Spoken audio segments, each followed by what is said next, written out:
The stars had been silent for 10,000 years. Admiral June stood on the bridge of the horizon's edge, his hands clasped behind his back as he stared through the massive viewport. Beyond the reinforced glass, a shimmering wall of golden energy stretched across the void. The Veil, humanity's prison, their cage for 100 centuries. He was 52 years old. And like every human before him, he had never seen what lay beyond that barrier. None of them had. The stories said that, long ago, humanity walked among the stars alongside other species. They traded with them, learned from them. And then, without warning, those same species turned on humanity. They called humans dangerous, unpredictable, a threat to galactic peace. So they built the Veil and locked humanity away like animals. Behind June, the bridge hummed with quiet activity. Officers monitored their stations. Engineers ran final diagnostics. 200 ships waited in formation behind the flagship, their crews ready for whatever came next. "Admiral," a soft voice called. He turned to find Dr. Hannah approaching. She was 38, with sharp eyes and a calm presence that made her invaluable during tense moments. She had spent her entire life studying the fragments of alien language and culture that survived the exile. "The resonance device is ready," she said. Yuna confirmed it herself. Yuna nodded slowly. Yuna, a young engineer, barely 26, who had done what countless scientists before her could not. She had found the key to dissolving the Veil, using ancient alien texts that Hannah had translated. Yuna discovered that the barrier operated on specific frequencies. Match those frequencies, and the wall would fall. Today they would test that theory, and our people. June asked, "Are they prepared for what we might find?" Hannah hesitated. "They are prepared to hope, Admiral. What we find may be very different from what we imagine." Before June could respond, Captain Taiho's voice crackled through the communication system. He was 34, a fighter pilot with fire in his blood and pain in his past. His grandfather had died during the last attempt to breach the Veil 40 years ago. That failure had cost thousands of lives. "Squadron is in position," Admiral Taiho reported. "We are ready to fly." June walked to the center of the bridge. Every eye turned to him. These men and women had trained their whole lives for this moment. Their parents had dreamed of it. Their grandparents had died for it. "Open a channel to all ships," June commanded. A soft beep confirmed the connection. "This is Admiral June," he began, his voice steady and clear. 10,000 years ago, our ancestors were cast out of the galaxy. They were told they were monsters. They were told they did not deserve to walk among the stars. They were left to die behind a wall of energy, forgotten by the universe. He paused, letting the weight of history settle over his words. "But we did not die. We survived. We grew. We became stronger than those who feared us. And today, we will show the galaxy that humanity cannot be caged." Across 200 ships, crews listened in silence. Some had tears in their eyes. Others gripped their stations with white knuckles. "Activate the resonance device," June ordered. Deep within the fleet, Yuna pressed the final sequence. The device hummed to life, sending invisible waves toward the golden barrier. For a long moment, nothing happened. Then slowly the veil began to shimmer. Cracks of darkness appeared in the light. The cracks spread, growing wider and wider until the entire wall began to collapse. Golden energy scattered like dust in the wind, and for the first time in 10,000 years, humanity looked upon open space. Silence held the bridge. Then someone whispered, "We are free." June allowed himself a small smile. "All ships, advance. Stay in formation. We do not know what awaits us." The fleet moved forward, crossing the threshold where the veil once stood. Stars that had only existed in old books now surrounded them. Distant nebulae painted the void in colors humanity had forgotten, but the wonder did not last. Within hours, the fleet encountered something no one expected. Floating in the darkness ahead was a graveyard. Hundreds of ships, broken and burned, drifted lifelessly through space. Their designs were alien, unfamiliar, ancient. Oh, what happened here? Taiho asked over the com, his fighters circling the wreckage. Dr. Hannah studied the sensor readings, her face growing pale. These ships are old. Some of them are thousands of years old. There was a battle here. A terrible one. June stared at the destruction. A battle with whom? No one had an answer. As the fleet carefully navigated through the graveyard, Hannah's console suddenly beeped. She froze, then leaned closer, disbelief crossing her features. "Admiral," she said slowly, "I am receiving a signal. A distress call. From where? I do not know.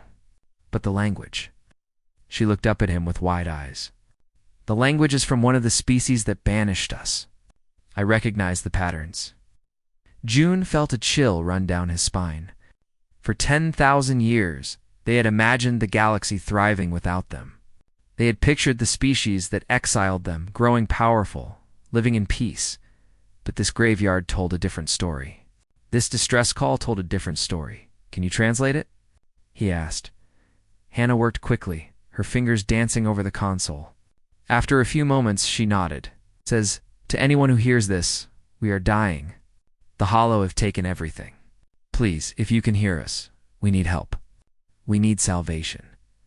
The bridge fell silent. June turned back to the viewport. Somewhere out there, the species that had called humanity monsters were now crying for help.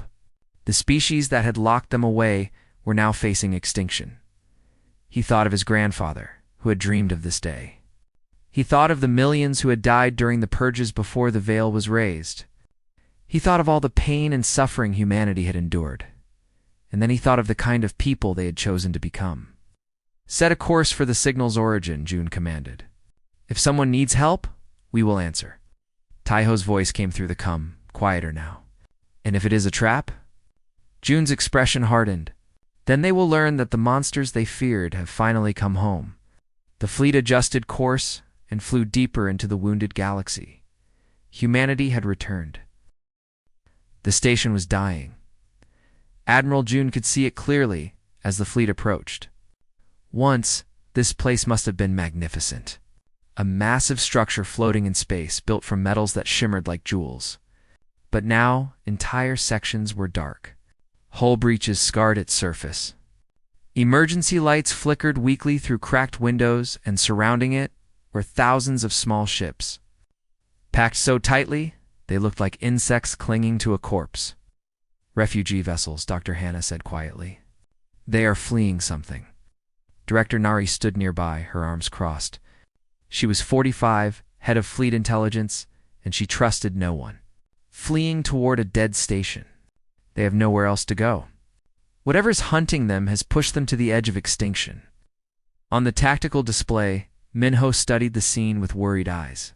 He was 29, young for a diplomat, but his idealism had earned him a place on this mission. "These are the species that exiled us. And now they are homeless, just like we once were." "Do not waste your sympathy," Nari replied coldly. "They showed us none." Before the argument could continue, the communication console lit up. An incoming transmission. Hannah accepted it, and a holographic image flickered to life on the bridge. It was an alien. Tall and thin, with pale blue skin and 4 eyes arranged in a diamond pattern. Its body was wrapped in tattered robes, and its movements were slow, weak. But there was something in its gaze. Something old, human vessels. The alien spoke. Its voice translated through Hannah's software. "I did not believe it when my sensors reported your approach. I thought the madness had finally taken my mind." June stepped forward. "I am Admiral June of the United Earth Fleet. We received your distress signal." The alien was silent for a long moment. Then, slowly, it lowered its head. "I am Elder Voroth. I am the last surviving leader of the Galactic Accord. And I am the one who voted to banish your kind 10,000 years ago." The bridge went cold. Officers exchanged glances. Nari's hand drifted toward her sidearm. But June remained calm. "Then you know who we are." "I know what we did to you," Voroth replied. "I know the lies we told ourselves to justify it. And I know that we deserve whatever judgment you bring." Minho pushed forward. "We did not come to judge. We came because someone called for help. Voreth's 4 eyes studied the young diplomat. You are different from us. We would never have answered such a call. We were too proud, too afraid. He paused. That fear is what created the hollow. The hollow, June asked. A plague, a swarm, a darkness that consumes everything it touches. Voreth's voice trembled. They appeared 3,000 years after your exile. At first, they were small. We ignored them. And then they grew. They destroyed the outer colonies, then the inner worlds. 8 of the 12 Accord species are gone. The rest of us are dying. Hannah stepped closer to the hologram. How did they appear? Where did they come from? Voreth hesitated. Shame crossed his ancient features. We do not know. Some say they came from deep space. Others believe they were always here, sleeping, waiting. He looked directly at June. I believe we created them. I believe they were meant to be a weapon. But I cannot prove it. Before anyone could respond, alarms screamed across the bridge. Admiral. An officer shouted. Unknown contacts dropping out of hyperspace? Dozens of them. The tactical display lit up with red markers. Ships unlike anything humanity had seen before emerged from the void. They were black, twisted, organic. They moved like living things, pulsing with dark energy. The hollow had arrived. Voreth's image flickered with static. They followed us. They always follow. June turned to his crew. All ships, battle stations, launch fighters. Protect those refugee vessels. Taiho's voice exploded over the cum. Finally, squadron, form up on me. Let us show these things what humans can do. The human fleet moved with precision that stunned the watching aliens. Fighters launched in perfect waves. Warships positioned themselves between the refugees and the incoming swarm. Weapon systems charged to full power. The hollow attacked first. Bolts of dark energy lanced toward the station. But the human ships were faster. Point defense systems intercepted the shots. Counterfire erupted from 100 cannons. The first hollow ship exploded. Voreth watched through the station's damaged sensors. He had seen many battles in his long life. He had watched the Accord's greatest fleets fall before the swarm, but he had never seen anything like this. The human ships did not flee. They did not hesitate. They advanced. Taiho led his squadron through the heart of the enemy formation. His fighter danced between the twisted hollow vessels, weapons blazing. 3 kills. 5. 7. His pilots followed his lead, cutting the swarm apart piece by piece. They are falling back. An officer reported. June watched the display. The hollow were retreating, the remaining ships scattering into hyperspace. In less than 30 minutes, the battle was over. Silence settled over the bridge. Then, slowly, the communication console lit up again. This time, it was not just Voreth. Other signals were coming through. Alien voices speaking in a dozen different languages. Hannah translated them one by one, her voice growing thick with emotion. They are saying thank you. They are asking who we are. They are, she stopped, pressing a hand to her mouth. What? June asked gently. They are calling us saviors, Nari scoffed. They called us monsters for 10,000 years. Now we are saviors because we have bigger guns. Minho shook his head. It is not about the guns. It is about the choice. We could have ignored them. We could have watched them die and called it justice. But we did not. On the holographic display, Voreth's image reappeared. The ancient alien was weeping, his 4 eyes streaming with silver tears. You had every reason to let us burn, he said. We took everything from you. Your freedom. Your future. Your place among the stars. And still, you came. Still, you fought for us. June looked at the alien who had once condemned his entire species. He thought of his ancestors. He thought of the suffering. And he thought of the kind of future humanity could build. We are not here for revenge, he said. We are here to show the galaxy what they tried to destroy. Voreth bowed deeply. Then perhaps there is hope after all. Outside, The refugee ships began to move. Slowly, carefully, they drifted toward the human fleet. They came not as enemies, but as survivors seeking shelter. And for the first time in 10,000 years, the galaxy looked upon humanity not with fear, but with hope. News traveled fast across the broken galaxy. In the weeks following the battle, Captain Sujin commanded a small diplomatic vessel, jumping from system to system. She was 40 years old, calm under pressure, and skilled at reading people, both human and alien. Her mission was simple: build alliances. But the reality was complicated. Some alien species welcomed humanity with open arms. They had suffered under the Hollow for centuries and were desperate for any help. Others were afraid. They remembered the old stories, the warnings passed down through generations. Humanity was dangerous. Humanity would conquer them all, and some were angry. They blamed humanity for the Hollow. They believed the swarm was divine punishment for the sin of exile. Sujin listened to all of them. She answered their questions. She showed them patience when they showed her hostility. And slowly, carefully, she began to weave the first threads of a fragile coalition. Back at the forward base, Admiral June faced different challenges. He stood in a dimly lit archive room, surrounded by holographic displays. Beside him was Do-yeon, a 55-year-old historian who had spent his life studying the era before the exile. His face was pale, his hands trembling. These records were buried deep in the station's database, Do-yeon said. Vorath gave us access, but I do not think he knew what was hidden here. Show me, June replied. The holographic displays flickered and images appeared. Ships bearing human markings. Colonies burning. Bodies floating in the void. And worst of all, recordings. Recordings of Accord leaders discussing the extermination of humanity like it was a simple matter of housekeeping.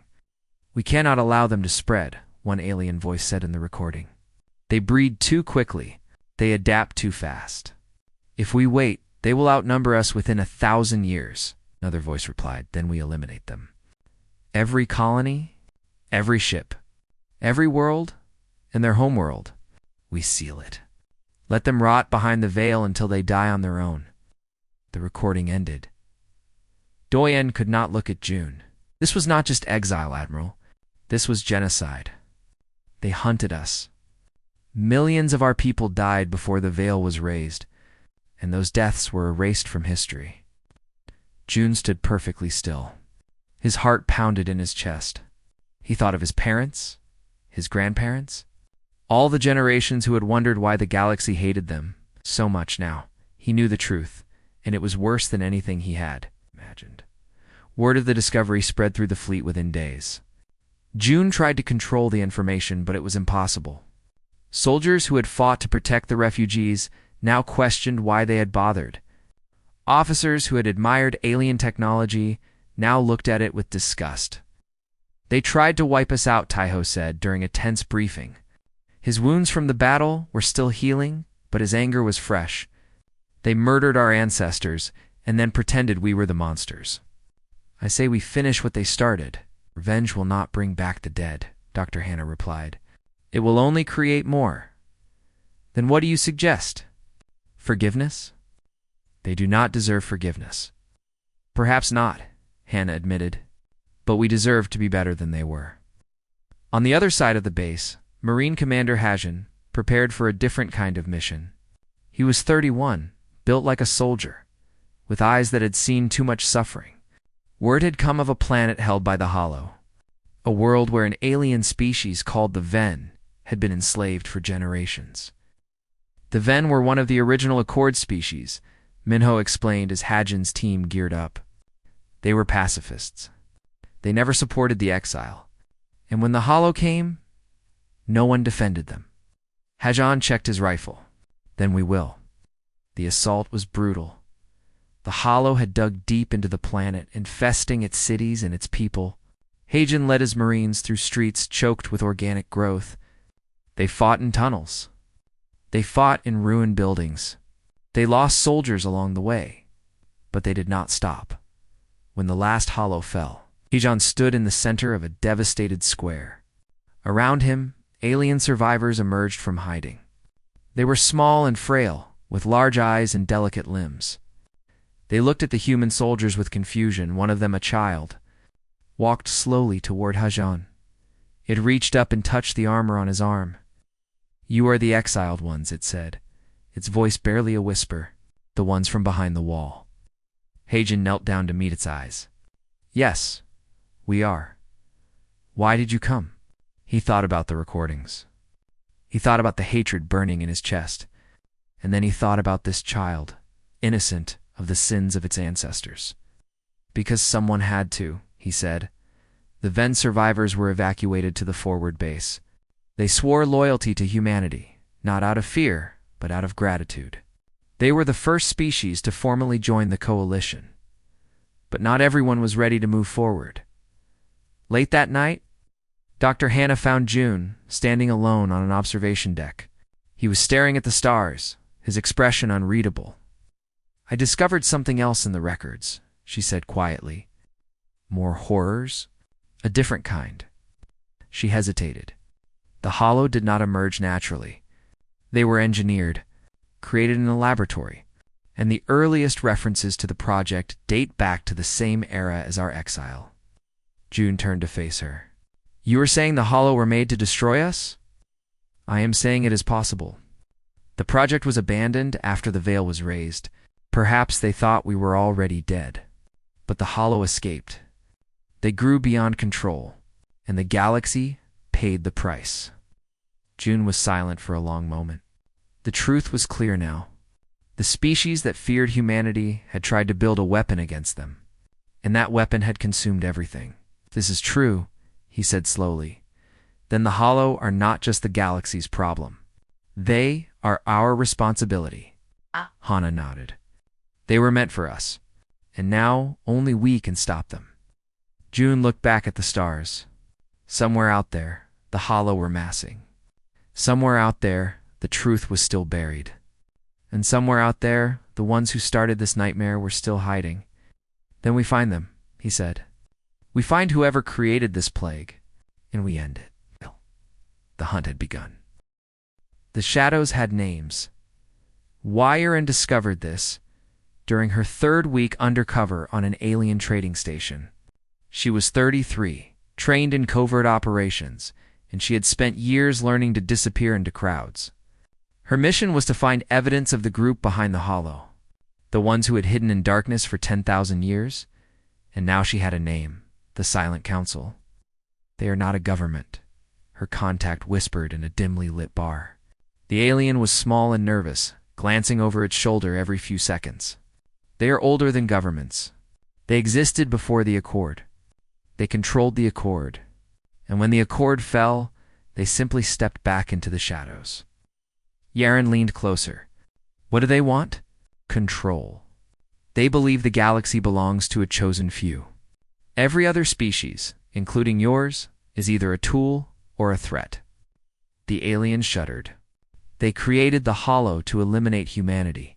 When that failed, they unleashed the swarm on everyone. Better to burn the galaxy than share it. Where are they now?" The alien's eyes went wide. "At the center, the galactic core. There is a structure there, older than any civilization. The Silent Council controls it. And from there, they control the hollow." Before Yaren could ask more, the alien suddenly froze. A thin trickle of blood ran from its nose. It collapsed onto the table. Dead. Someone had been listening. Yaren vanished into the crowd moments before station security arrived. She transmitted her findings to the fleet and disappeared into the night. Meanwhile, aboard the Horizon's Edge, Sun Wu was having a conversation with the enemy. He was 28, brilliant with artificial intelligence systems. And he had been studying captured hollow units for weeks. Most were dead. But one, a small drone, barely the size of his hand, still had traces of activity in its core. "You are not mindless," Sun Wu murmured, staring at the data streams on his console. "You have a network, a consciousness. Someone is giving you orders." The drone's single eye flickered. Sun Wu adjusted his equipment and sent a simple message into the network. "Who controls you?" For a long moment, nothing happened. Then, slowly, a response came. We serve the voice. The voice commands. We obey. And if the voice was silenced, would you still attack? Another pause. Longer this time? We do not know. We have never been free. Sun Wu sat back, his heart racing. The Hollow were not just weapons. They were slaves. And somewhere at the galactic core, someone held their chains. Admiral Jinsu arrived at the forward base the next day. He was 60 years old, a retired legend who had commanded fleets before most of the current officers were born. June had personally requested his return. The situation is worse than I thought, Jinsu said as they walked through the command center. Your coalition is fragile. Half your allies are waiting to see if you will fail, and the Silent Council knows you are coming. June nodded. They have been hiding for thousands of years. They will not go quietly. No, they will not. Jinsu stopped and faced his former student. You need to strike fast. Find their stronghold. Destroy their control over the Hollow. Cut off the head, and the body will die. And if the coalition falls apart while we are gone, then it was never strong enough to begin with. Jinsu placed a hand on June's shoulder. You cannot save everyone, June, but you can end the threat. Focus on that. The decision was made. The fleet would split. A defensive force would remain to protect the coalition. The rest would follow Yaren's coordinates to the galactic core, but the Silent Council struck first. It happened without warning. Across a dozen systems, the Hollow attacked simultaneously. They hit supply lines. They targeted refugee convoys. They struck at the weakest points of the coalition with terrifying precision. And in the chaos, Captain Taiho found himself alone. His squadron had responded to a distress call from a civilian evacuation. But it was a trap. Hollow ships emerged from hiding, surrounding them in seconds. Taiho fought like a demon, his fighter twisting through the swarm, its weapons blazing. But there were too many. A bolt of dark energy struck his ship. Systems failed. Alarms screamed. He managed to destroy 3 more enemies before a second hit sent him spiraling out of control. The last thing Taiho saw before losing consciousness was a human rescue ship burning through the enemy lines to reach him when Admiral June received the report. He stood frozen for a long moment. Taiho was alive, but barely. He was in critical condition, and the doctors did not know if he would survive. This was not random, Nari said grimly. They are targeting our best. They know who leads our forces. They know our strategies. Someone is feeding them information. June's hands curled into fists. Then we move now. Before they can prepare any further, the assault fleet gathered. 200 ships, humanity's finest, ready for the final push. Minho stood on the bridge beside June, his diplomatic mission suddenly far less important than the battle ahead. Whatever happens at the core, Minho said, the galaxy needs to know the truth. Not just about the Hollow. About everything. The exile. The genocide. The Silent Council. All of it. June considered this. If we broadcast it, some will not believe us. Others will call it propaganda. Perhaps. But some will listen. And that might be enough to change things. Hannah joined them, holding a datapad. I have prepared a full report. Every piece of evidence we have gathered, every recording, every document, it is ready to transmit on your command. June took the datapad and stared at it. This was more than a weapon. This was the truth that had been buried for 10,000 years. The truth that his ancestors had died for. When we reach the core, he said, we send it to everyone. Every station. Every world. Every ship with a receiver. Sun Wu appeared on the bridge, his expression strange. Admiral, I have something else? The hollow drone I have been studying, it responded to my questions. They are not willing servants. They are prisoners. If we can sever their connection to the Silent Council, they might stop fighting. Or they might attack everything in sight, Nari countered. Perhaps Sun Wu admitted. But they deserve the choice, just like we did. June looked around the bridge. At Minho, who believed in peace, At Nari, who trusted no one. At Hannah, who sought understanding. At Sunwoo, who saw hope even in enemies. And somewhere, in a medical bay, Taiho was fighting for his life. We finish this, June said. For everyone we have lost, for everyone still fighting, we end the nightmare. The fleet jumped to hyperspace. The final battle was coming. The galactic core burned with ancient light. Admiral June stood on the bridge as the fleet emerged from hyperspace. Before them floated a structure unlike anything humanity had ever seen. It was massive, larger than a planet, built from metals that seemed to absorb and reflect starlight at the same time. Rings of energy pulsed around its surface, and surrounding it were thousands of hollow ships waiting like guardians. The cradle, Dr. Hannah whispered. According to the oldest records, this is where the first civilizations were born. The Silent Council has been hiding here all along. Nari studied the tactical display. Their fleet outnumbers us, 5-1. This will not be easy. Nothing worth doing ever is, June replied. He opened a channel to all ships. This is Admiral June. Ahead of us is the heart of everything that has plagued this galaxy for 10,000 years. The ones who exiled us. The ones who built the hollow.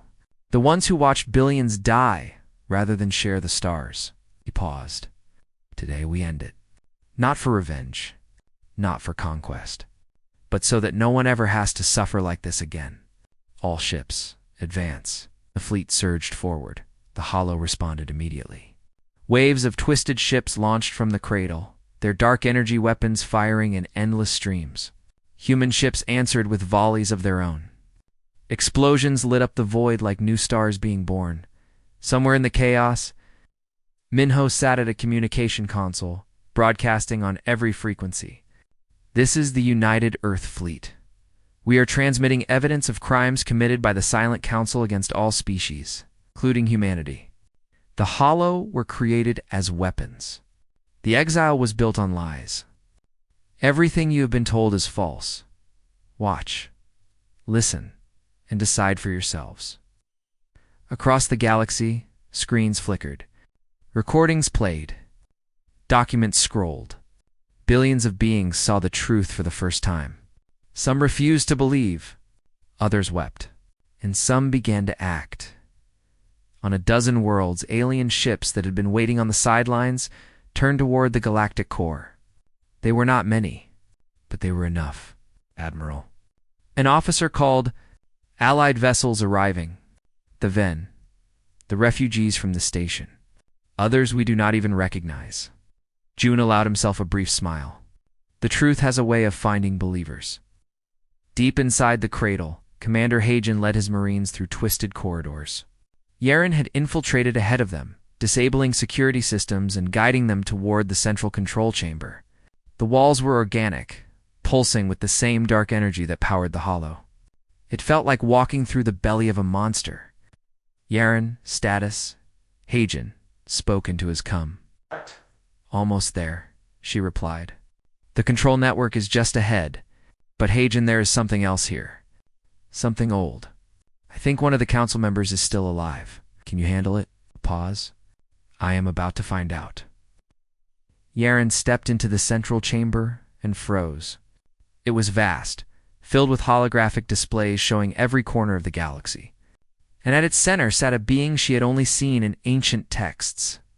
It was impossibly old, its body withered and pale, sustained by machines that hummed with stolen life. So the being spoke. Its voice like dust and echoes. The exiles have come at last. Yaren raised her weapon. You are one of the Silent Council. I am the last of the Silent Council. The others perished long ago, consumed by the very weapon they created. But I remain. I have waited 10,000 years for this moment. Waiting for what? To be captured? To be killed? The being laughed, a dry and terrible sound. Waiting to see if humanity was truly as dangerous as we feared? And you are. You survived the exile. You escaped the veil. You turned our weapon against us. You did everything we thought you might do, and more. Then you know you have lost. Have I? The being gestured at the displays. The Hollow still serve me. One command, and they will destroy your fleet, your coalition, your entire species. Even now, victory rests in my hands. Yaren's finger tightened on her trigger. But before she could fire, another voice spoke. No, it does not. Sunwoo stepped out of the shadows, a device in his hands. I have been listening to the Hollow. They are not your slaves by choice. They are prisoners, just like we were. And I have spent weeks learning how to speak to them. He activated the device. Across the cradle, across the galaxy, the Hollow stopped. Their ships went silent. Their weapons powered down. And into their collective consciousness, Sunwoo sent a single message. You are free. No one controls you now. The voice is silenced. For a long moment, nothing happened. Then, slowly, the Hollow began to move, but not to attack. They turned on the cradle. They turned on the being who had enslaved them for millennia. No, the silent council member screamed. I created you. I am your master. You were our chains, the Hollow replied as one.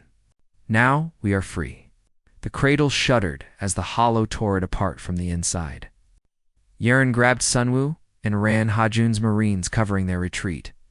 They barely made it to the extraction point before the entire structure began to collapse. Outside, the human fleet watched as the cradle crumbled. The Hollow ships did not attack. Some drifted away into deep space. Others simply shut down. Their purpose finally ended. Admiral June stared at the destruction, felt the weight of 10,000 years lift from his shoulders. It is over, Hannah said softly. No, June replied. It is just beginning. 3 months later, representatives from every surviving species gathered on a liberated world. Elder Voroth, frail but determined, stood before the assembly. For too long, this galaxy was ruled by fear, he said. We feared each other. We feared change. We feared those who were different. That fear led to exile, to genocide, to the Hollow. It nearly destroyed us all. He turned to Admiral June, who stood among the human delegation. But today, we choose a different path. Today, I propose a new galactic accord, one built not on fear, but on equality, one where every species has a voice, and I nominate humanity to lead this new beginning. The chamber erupted in murmurs, but one by one voices rose in agreement. The Ven, the refugees, even species that had once feared humanity. June stepped forward. We did not return to the stars to rule. We returned to prove that what you tried to destroy could never be destroyed. Humanity will not lead this new accord. We will walk beside it. As partners, as equals, the applause that followed was thunderous, and in a medical bay far away, Captain Taiho opened his eyes. The first thing he saw was the face of his friend Heijin, grinning like a fool. Did we win? Taiho asked weakly. Hajan laughed. We did more than win. We changed everything. Outside, the stars shone brighter than they had in 10,000 years. Humanity had finally come home.